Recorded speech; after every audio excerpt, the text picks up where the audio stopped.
"You can't just take it, it's not a shed, it's my family's entire history," I shouted through the screen door, still gripping the cedar walking stick my father carved before he passed.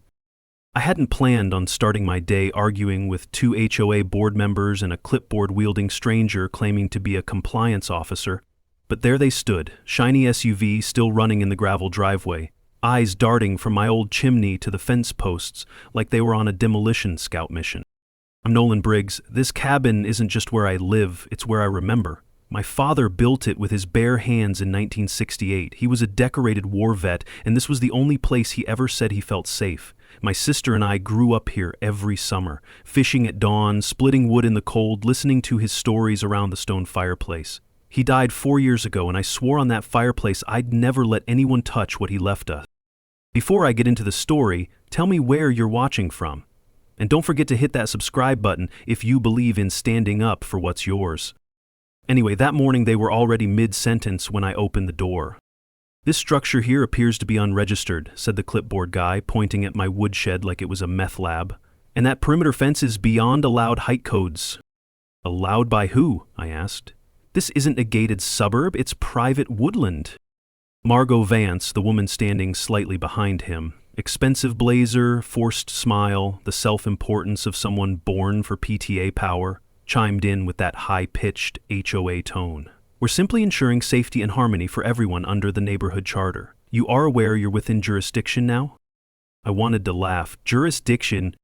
See, the truth is I hadn't kept up with the development down the road. Over the past 2 years, what used to be nothing but pines and wild deer trails had turned into a luxury cabin colony. SUVs, Teslas, and imported stone patios with hot tubs. Turns out, a subdivision called Echo Pines got its approval last year. Along with an HOA that decided my cabin, which predates every road sign around here, was technically within its boundaries.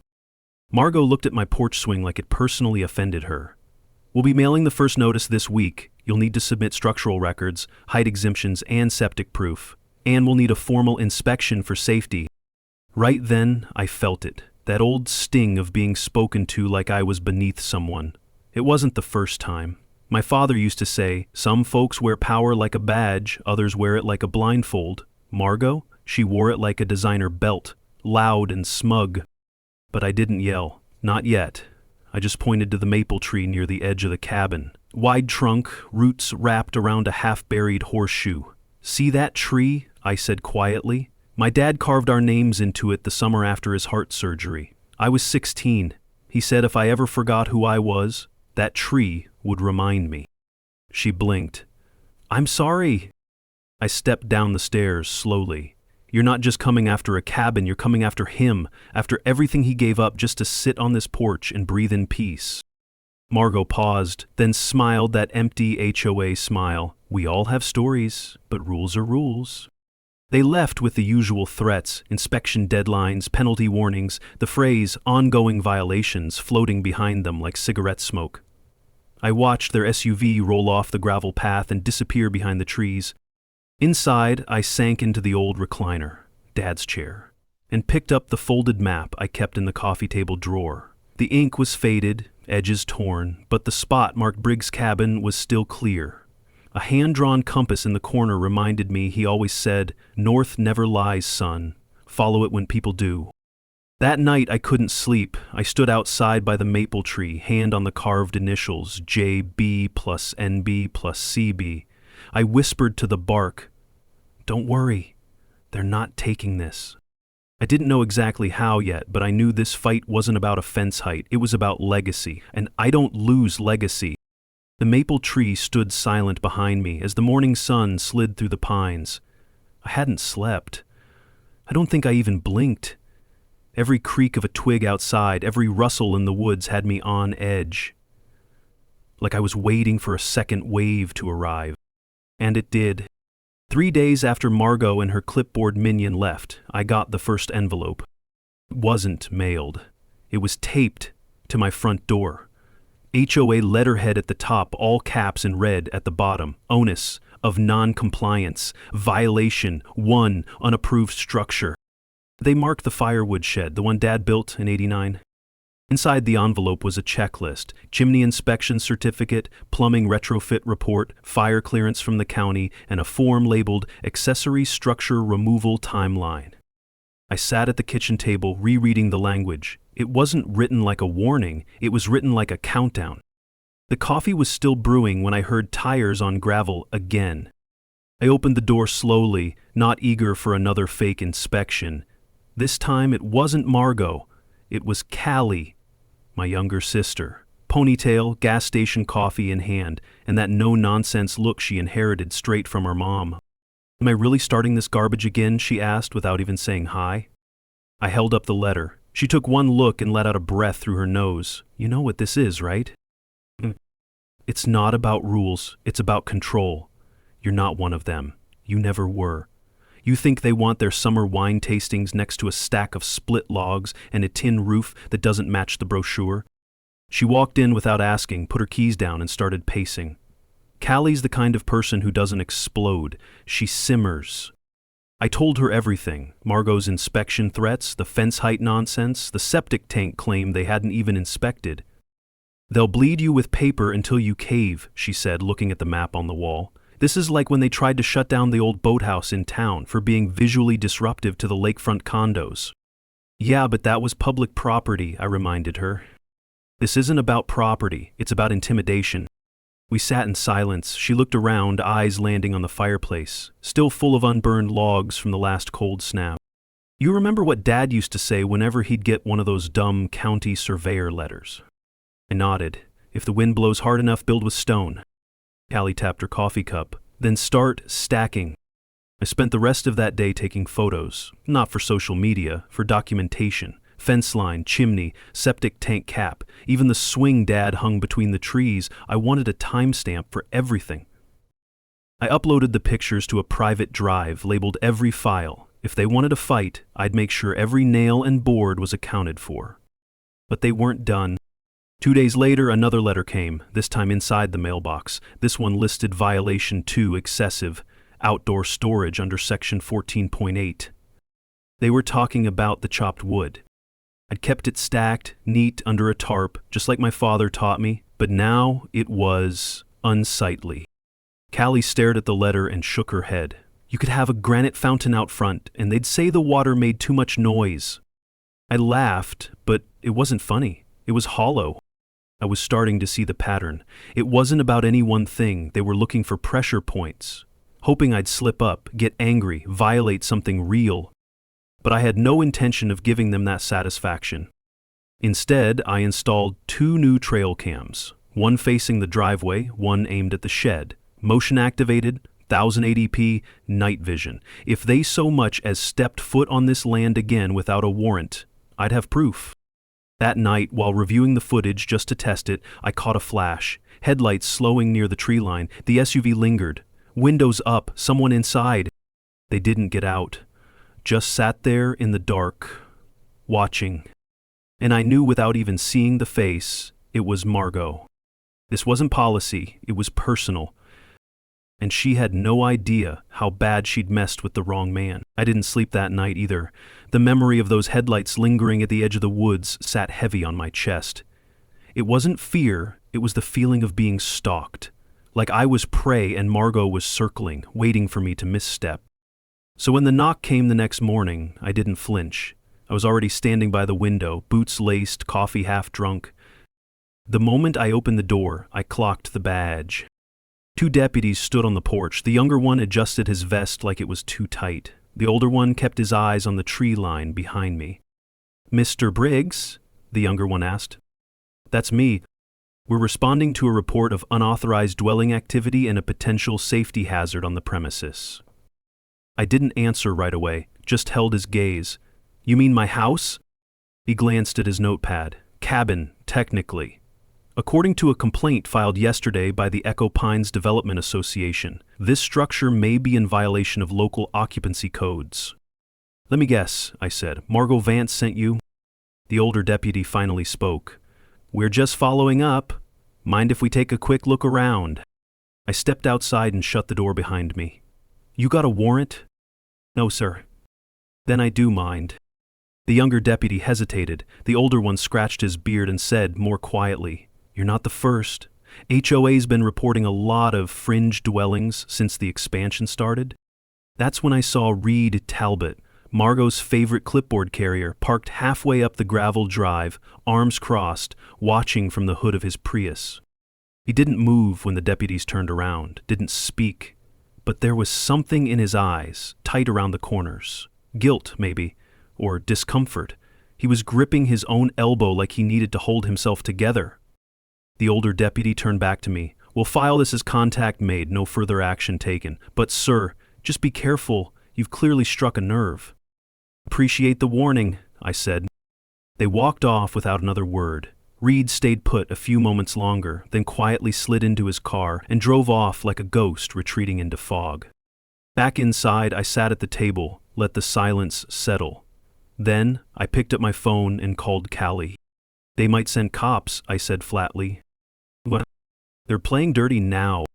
She was quiet for a beat. "Did they search?"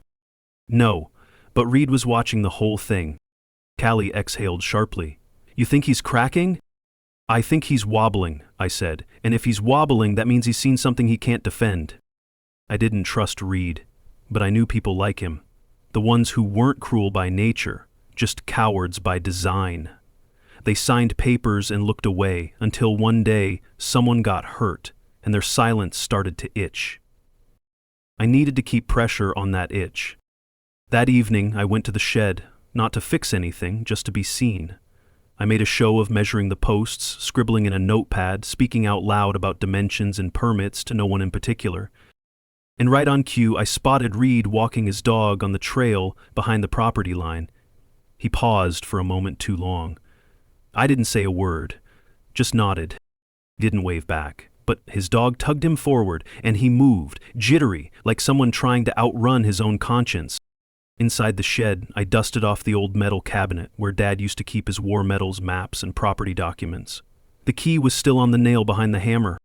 The lock clicked open, and I froze. Inside were folders, an old Veterans Affairs envelope, a water-stained blueprint, and a leather-bound notebook. I didn't open it yet, I just held it for a second, like it might crumble. Because if this was what I thought it was, then the cabin wasn't just a memory. It was a record, and the people trying to erase it had no idea what they'd just stepped into. The notebook felt heavier than it should have. Maybe it was just dust and old leather, or maybe it was everything it represented. What my father chose to preserve, what he refused to hand over to anyone, even in death. I didn't open it right away. I took it to the fireplace, the one he built stone by stone in 1971, and sat in his chair. Callie had dropped off a pie and a stack of old photos last night. Said it was time I stopped fighting alone. I hadn't had the heart to tell her I might have found something.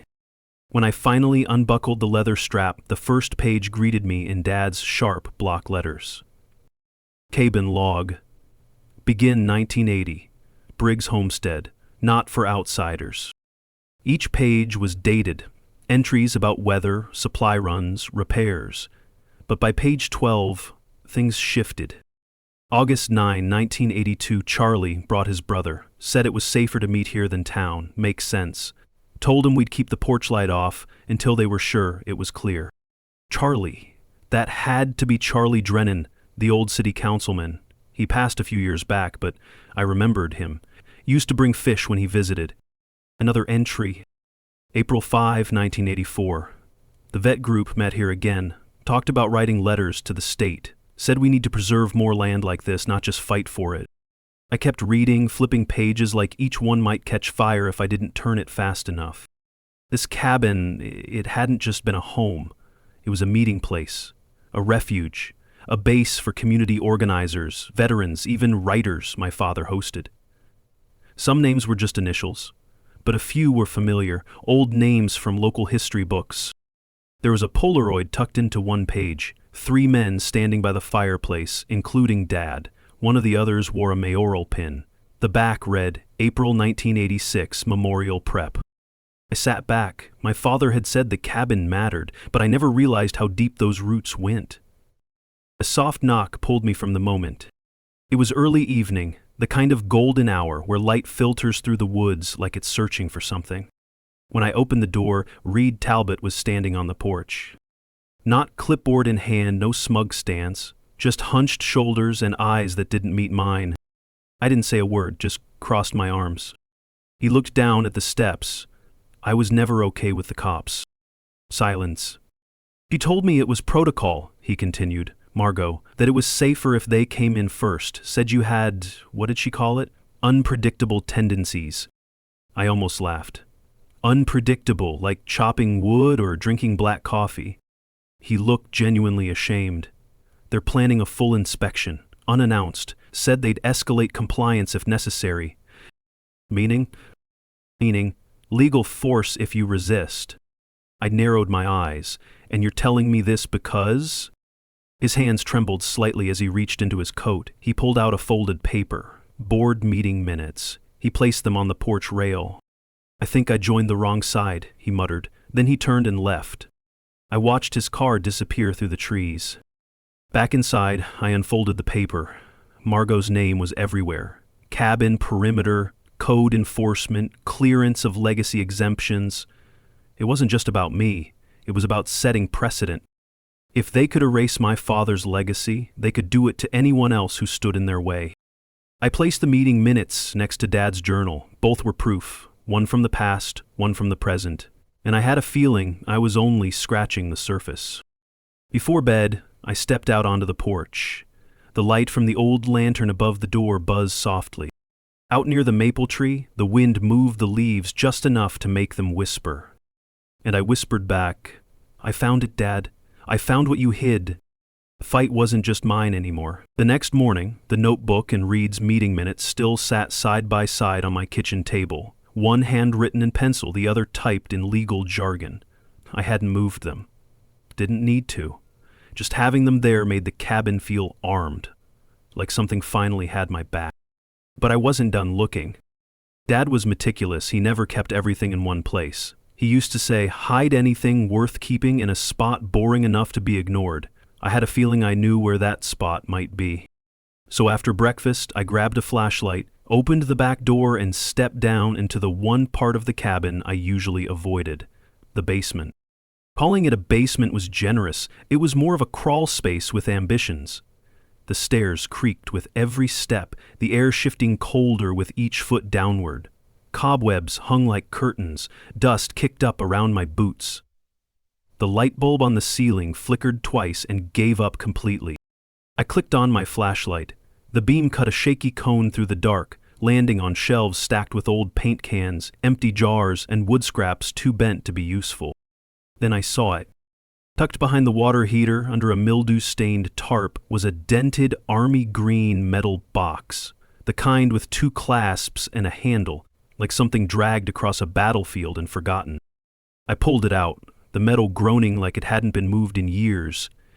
When I flipped the latches, the smell hit first. Aged paper, mold, ink. Then I saw the contents. Folders, dozens of them, all labeled in Dad's handwriting. Preservation notes. Senator exchange. Land rights, 1981-89. And one taped envelope that simply read, if they ever come for it, use this. My hands didn't shake. I was beyond fear now. I opened it. Inside, a signed letter from the State Historical Office acknowledging Dad's application for landmark consideration back in 1990.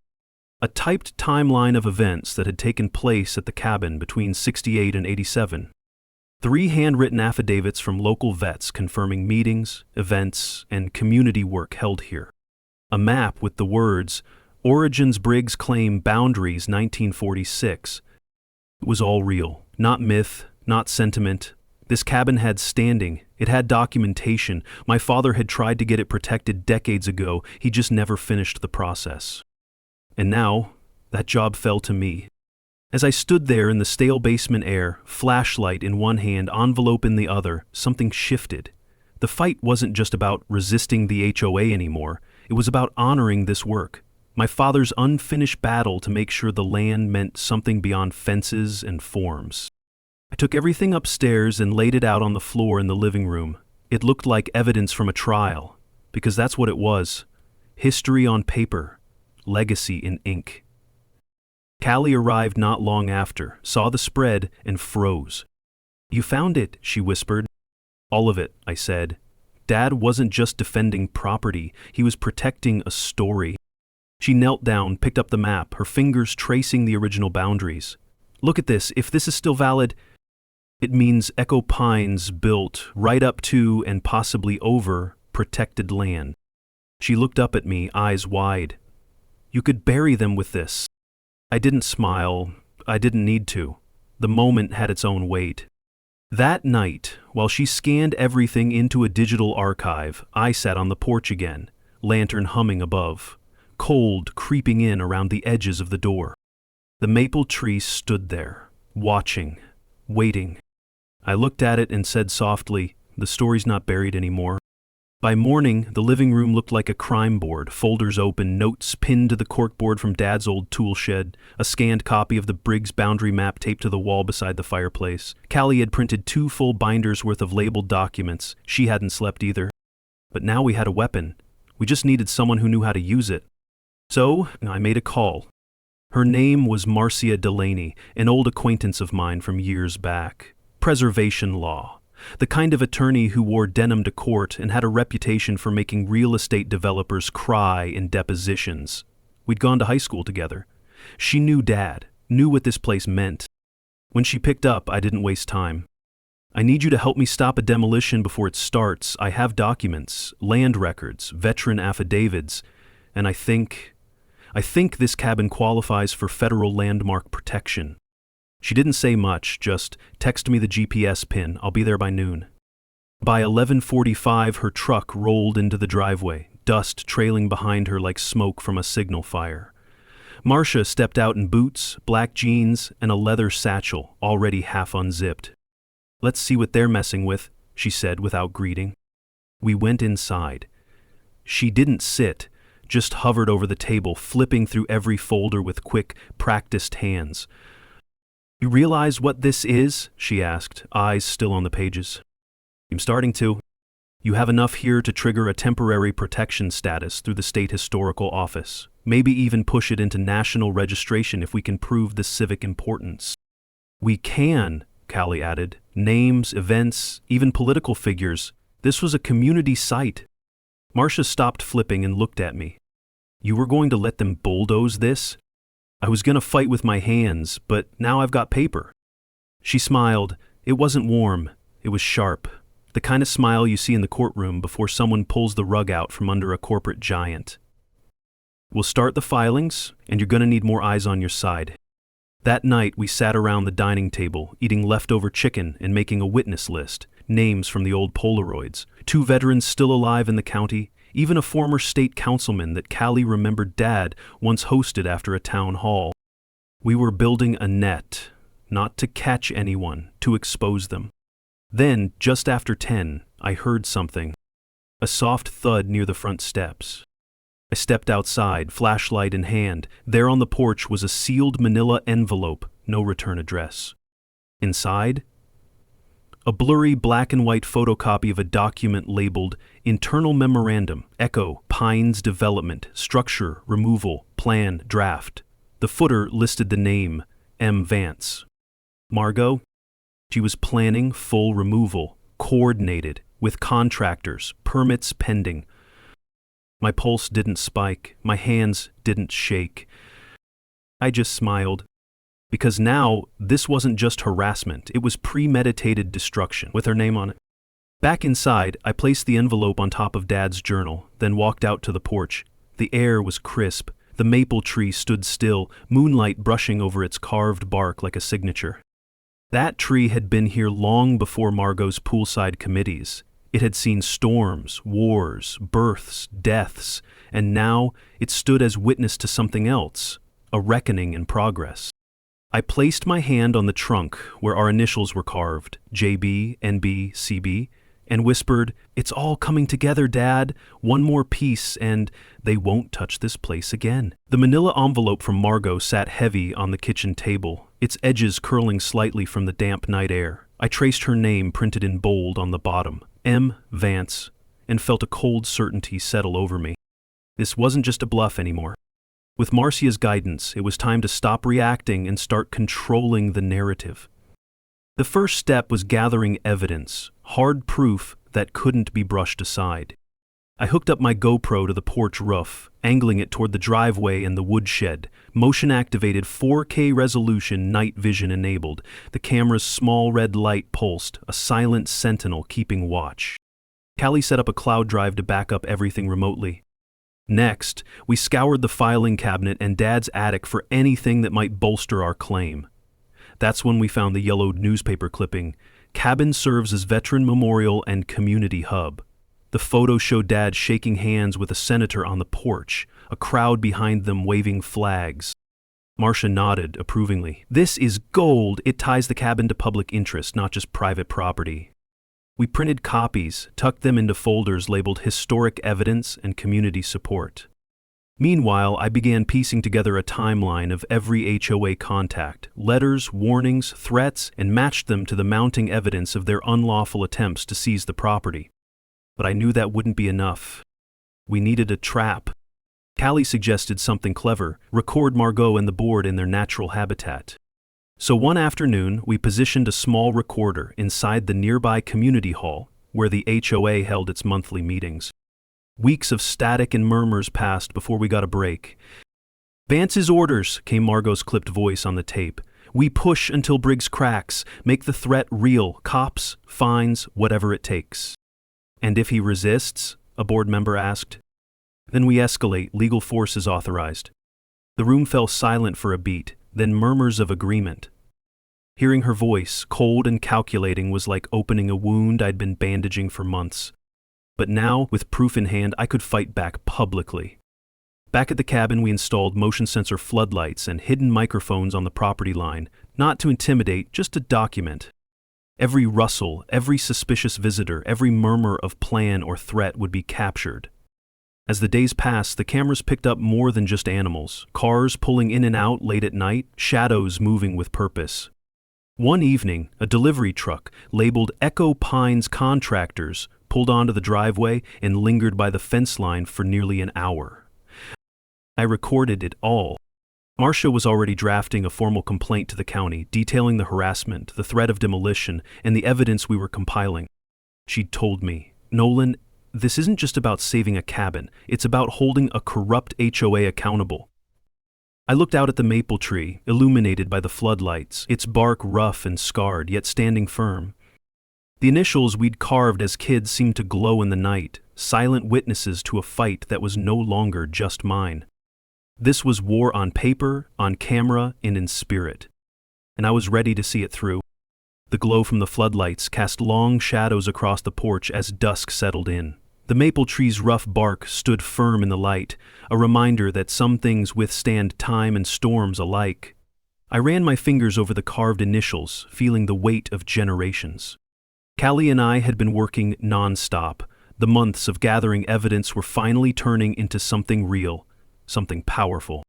That afternoon, Marcia called with a suggestion that sent a chill through me. "You need an outside witness," she said firmly, "someone respected with a public voice." I thought of Councilman Victor Hale, a veteran who once stood beside my father at town events. He had the gravitas of someone who could lend credibility beyond the piles of paper and footage. A quick call later, and Victor was on his way. He arrived just before sunset, gruff, weathered, wearing his old service cap and a steady gaze that cut through doubt. We walked the property together, me pointing out the historical markers, him nodding thoughtfully at every detail. "Your dad was a man of honor," he said quietly. "This cabin isn't just wood and stone. It's a monument, the kind they put plaques on." Victor's endorsement was exactly what we needed. We recorded a short interview where he spoke passionately about the cabin's role in veterans' lives, its importance to the community, and the injustice of trying to erase it. Meanwhile, Margot wasn't sitting still. One night, the cameras caught her storming onto the property, yelling threats I could barely make out over the wind.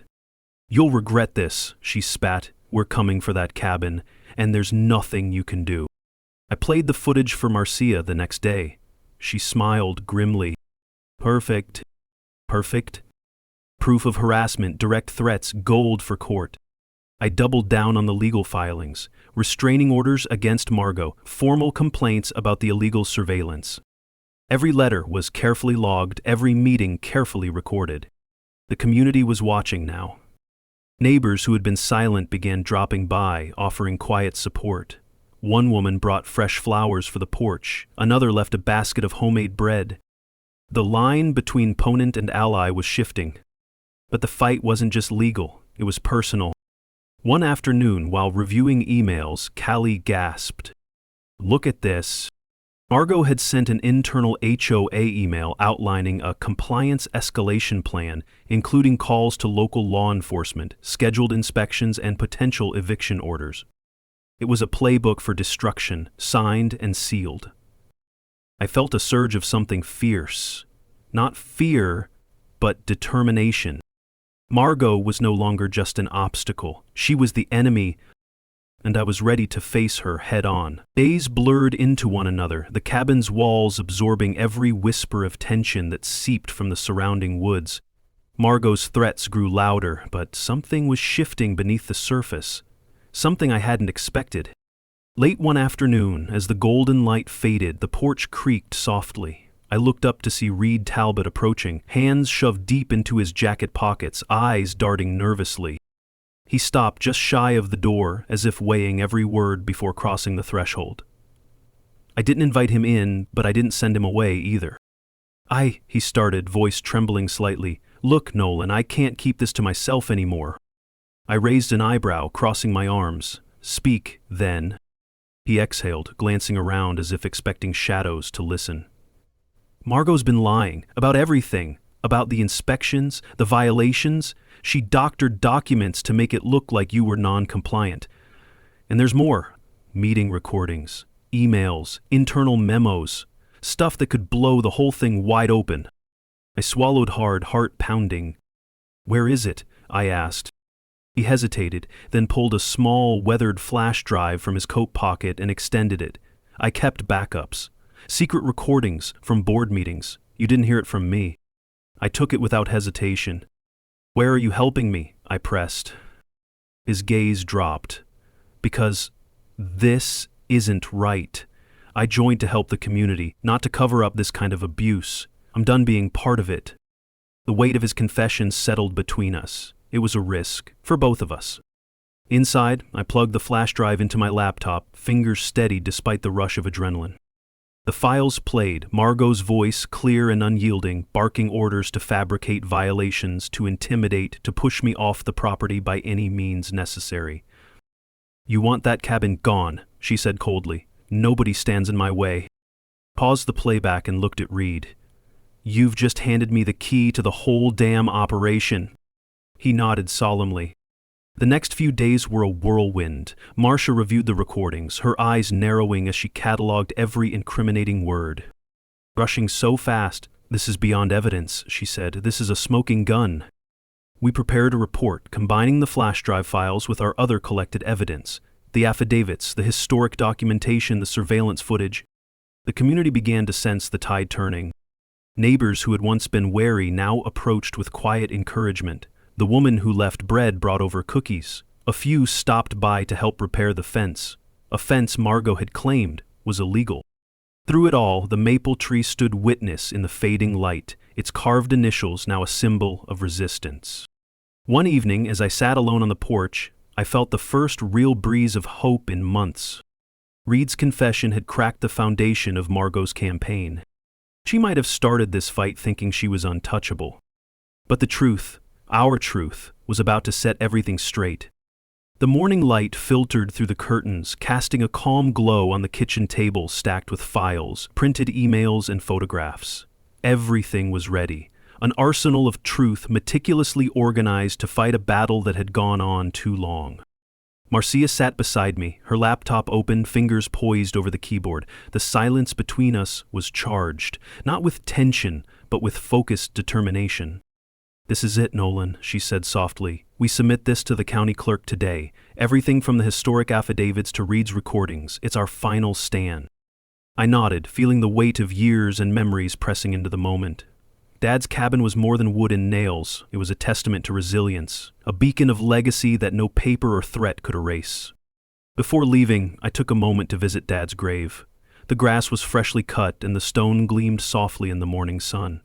I knelt, placing a hand on the cold granite etched with his name and years. "I'm fighting this for you, Dad," I whispered. "For everything you built, for every story held in these walls." At the clerk's office, the air was sterile but charged with quiet energy. I handed over the thick folder to the receptionist, who glanced up with polite curiosity. Marcia stood beside me, confident as ever. "Will this be enough?" I asked quietly. Marcia smiled. "It's more than enough. They won't touch your cabin, not without facing a storm of legal consequences." As we left, the news began to spread. Word reached neighbors, and even some HOA board members looked unsettled. Margot's usual smug composure was nowhere to be found. Back at the cabin, I noticed the fence, the one Margot claimed was illegal, had been mended. Neighbors quietly pitched in, repairing broken posts and adding fresh paint. Callie arrived with a warm smile, carrying a basket of food. "People are waking up," she said. "They see what this fight really means." That evening we gathered on the porch beneath the maple tree. The carved initials caught the soft glow of the lanterns, symbols of endurance amidst the struggle. The cabin stood silent yet alive, with stories, with strength, and with the promise of protection. As twilight deepened, I realized this wasn't just a victory against the HOA. It was a reclamation of dignity, of family, and of truth. And no matter what came next, that would never be taken away. The community hall buzzed with tension, an undercurrent of anticipation threading through the packed room. Word had spread fast. The county had accepted our filing, and now the HOA's actions were under scrutiny. Tonight was the HOA board meeting, but unlike any before, it felt less like a showdown and more like a reckoning. I stood near the back, shoulders squared, heart steady despite the weight pressing down. The maple tree's carved initials had been printed on the invitation flyers as a symbol of what this fight meant, a legacy etched not just in wood, but in the community's conscience. Margot Vance arrived with the usual entourage, but the confident mask was fractured. Her eyes darted nervously across the crowd. Neighbors, veterans, lawyers, and media representatives crammed shoulder to shoulder. Beaver Creek. The meeting started with routine business, but the air shifted when I stepped forward to speak. "Ladies and gentlemen," I began, voice calm but carrying a quiet strength. "I stand here not just as a property owner, but as a custodian of history and truth. This cabin is more than wood and stone. It is a testament to decades of community, service, and resilience." I gestured toward a screen behind me, flicking it on.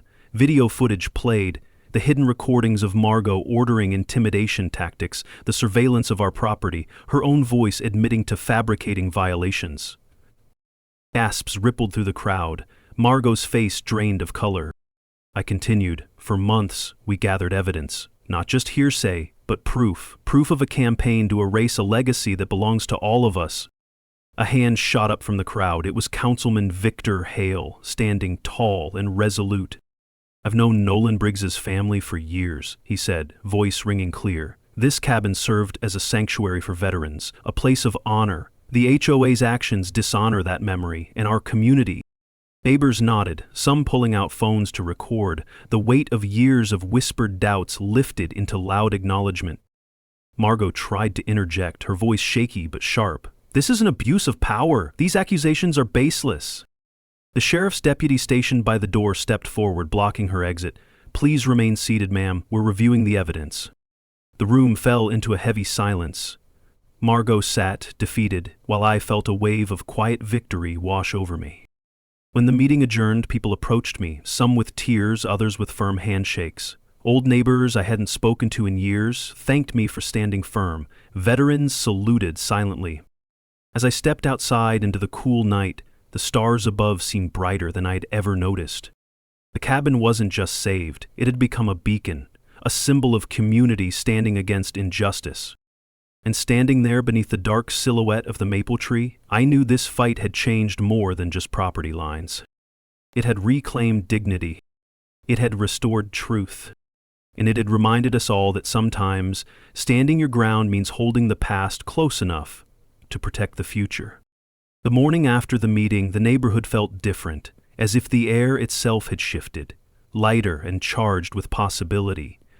Margot's reign was over. The board was dissolving under the weight of investigations and mounting public pressure. Her voice was nowhere to be heard, swallowed by the very community she tried to control.